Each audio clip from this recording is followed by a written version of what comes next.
I wanted to try a fun winter activity because it's almost winter.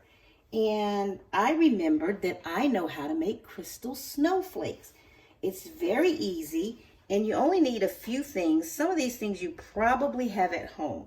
You need some pipe cleaners, some string, you just need some water, Epsom salt, or even just regular salt. If you want to add a little color to it, you can use food coloring. So the first thing you do is you just take your pipe cleaner and divide it into maybe 3 equal parts, or thirds as we call them. If you want it a little smaller, you could do it maybe 4 equal parts. I'll do 3. And then you just cut it. And then you take your pieces and you twist them together.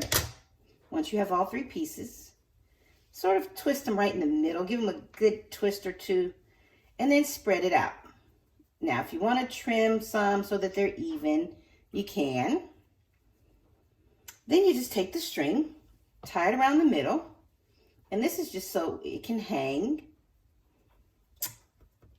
Then you mix some hot water, almost boiling hot water.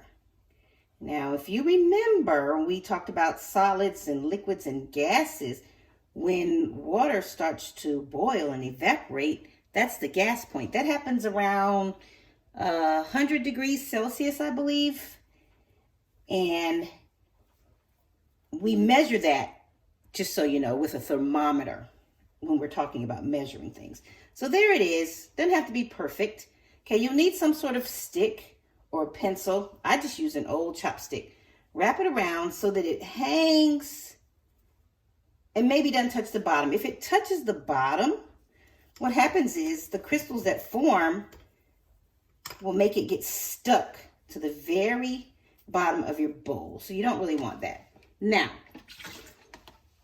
I've got my setup here. That's still a little bit long, so I'm gonna pull my string. There, that will work. Now, you need probably about equal parts water. So I have like a cup of water and a cup of Epsom salt. I put my salt in, and that is a lot of salt, but we want lots of crystals to form. Once you put that hot water in, you need to give it a good stir to try to break up all these salt crystals and help them dissolve in this very, very hot water. And you know, the way that works, we know that all these molecules are moving around pretty fast right now, because once water gets hot, almost boiling, the molecules sort of spread out.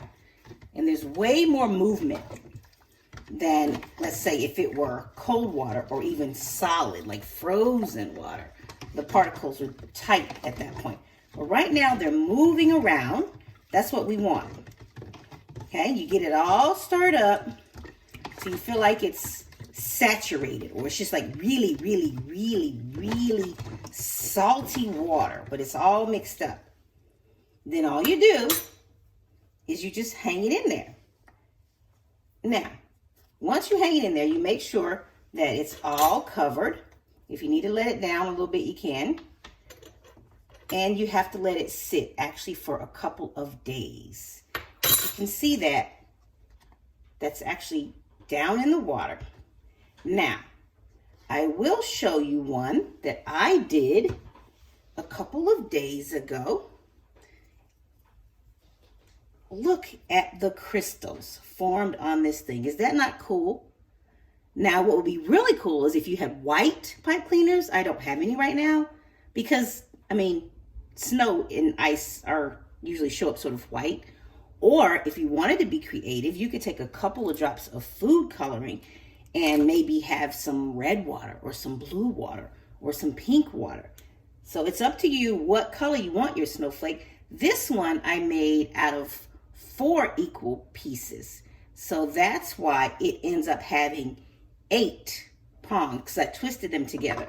This one, as you saw, will have 6, but it will be a little bit bigger. So depending on the size, you can divide it into 3 pieces or 4 pieces and then just give them a good twist together. And that is how you make your crystal snowflakes. And these make great ornaments. How cool is that to make your own snowflake ornament? Thank you all. Have a good winter.